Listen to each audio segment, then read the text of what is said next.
necessary evil. So now people are watching legal subtitled anime on the internet for free for the most part. And so this leads us to what can fansubbing be today?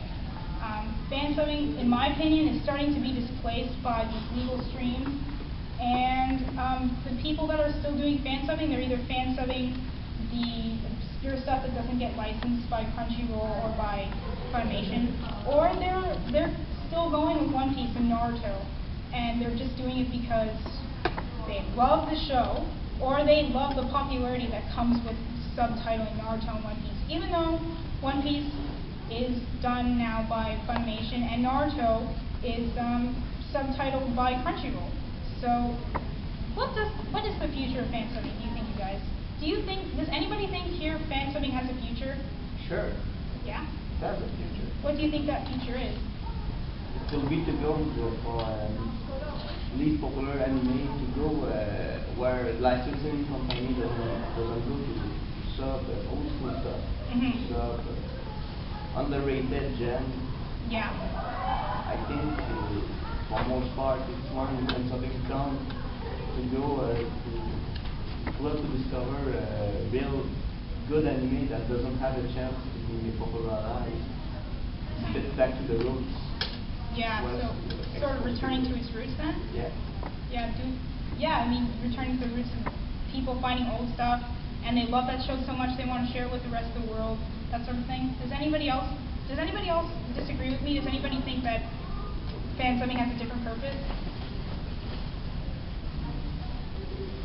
Is anybody so attached to seeing One-sama on their fansubs or their sans?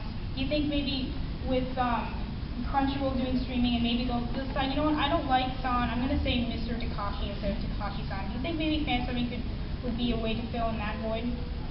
Anybody think that? Maybe. I'm a little tourist because I love to have honorific myself. Yeah. That's actually one of the key. That's kind of one of the debates in fansubbing and translation in general. There's this really great fansub documentary on YouTube. It's basically just called Fansub Documentary.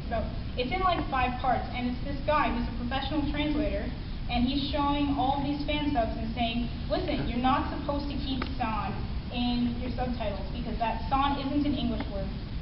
It doesn't belong in the English language. You have to translate it because if you keep san, you keep one-sama in your translations, you're basically you're making anime inaccessible to people because there are people who will see that, they'll say, oh, one-sama, I love you so much. They'll be like, what does one-sama mean?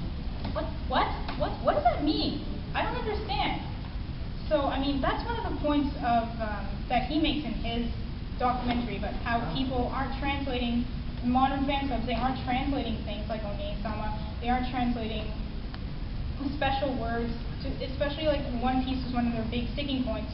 The fansubbers, they don't translate the tack names, they don't translate all these other things.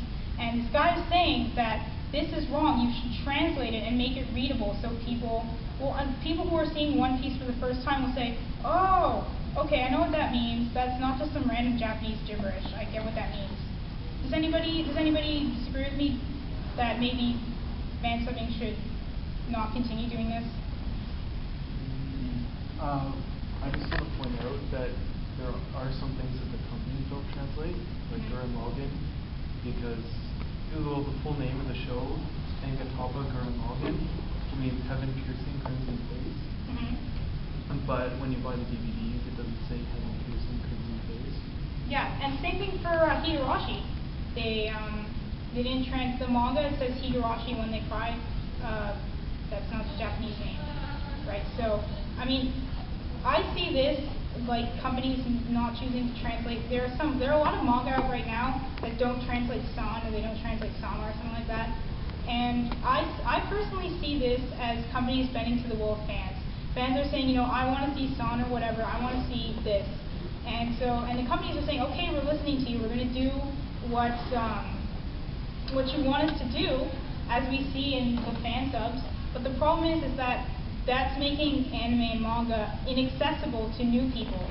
I mean, I mean, Mr. Takashi sounds stupid, but I mean, if you were in English land, that's what you'd say. You'd say Mr. Takashi. You wouldn't say Takashi-san in a normal conversation. Well, if you're looking to maison de plus anywhere, manager sound. Yeah. Mrs. Manager is sound a little bit.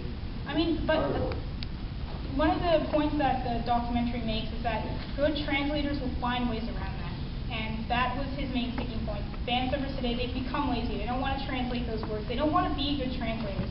They just want to cater to the lowest demographic, not the lowest demographic, the lowest denominator of people who are hardcore fans and they love the show, which is great. It's great to be a hardcore fan. It's great to love that show. I mean, that's the great thing about anime fans. We love the things that we care about. We are passionate. We are strong fans, and we care about the things that we like. But at the same time, if we care too much and we decide, you know what, this anime belongs to me, and I decide how it's going to be translated, how it's going to be done, that starts to alienate people who might really love that show, or might want to really love that show. And, yeah. So, my other questions here. So, as we discussed before, the internet has turned people into horrible, evil monsters. And one of the ways that it's turned people into horrible, evil monsters is that they don't do fansubbing because they love fansubbing. They do fansubbing because they want the internet cred and they want the internet pride. Does anybody have any thoughts maybe as to why that's happened? Why people aren't necessarily doing fansubbing because it's something they love to do and they want to share that series with somebody, but it's because they want to do it for their own personal pride. Does anybody have any ideas as to why that might be? Yeah? 4chan? Makes it feel like you're contributing something to the people in a sense, like, you know, like it makes them feel important in a sense, like a sense of pride, importance, like I'm giving something back to them, like I feel so proud. Yeah, my babies, look at all these people, they're watching my little fansub babies. Does anybody else have any ideas? Why do you think that's changed at all? Because I mean, I honestly don't understand why. I mean, the only explanation I can give is that it's the internet and it turns people into bad people sometimes. But I mean, at the same time, there are fansubbers out there who fansub things because they love anime. I mean, there's this series, Legend of the Galactic Heroes. It's over 100 episodes long, and fansubbers love that show so much that they went all 100 episodes, the movies, the OVAs, everything, and put it on. Anime. Yes.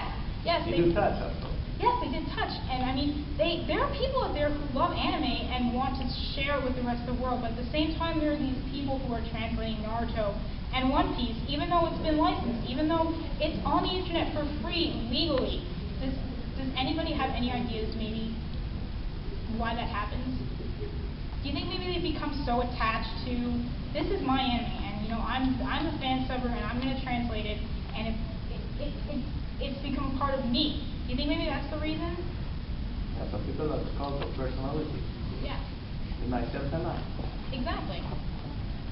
So, this is the sticky question, and we don't really have much more time, but I'm going to leave it with you to think about. Do you think fansubbing has had a positive impact on fandom and the anime industry?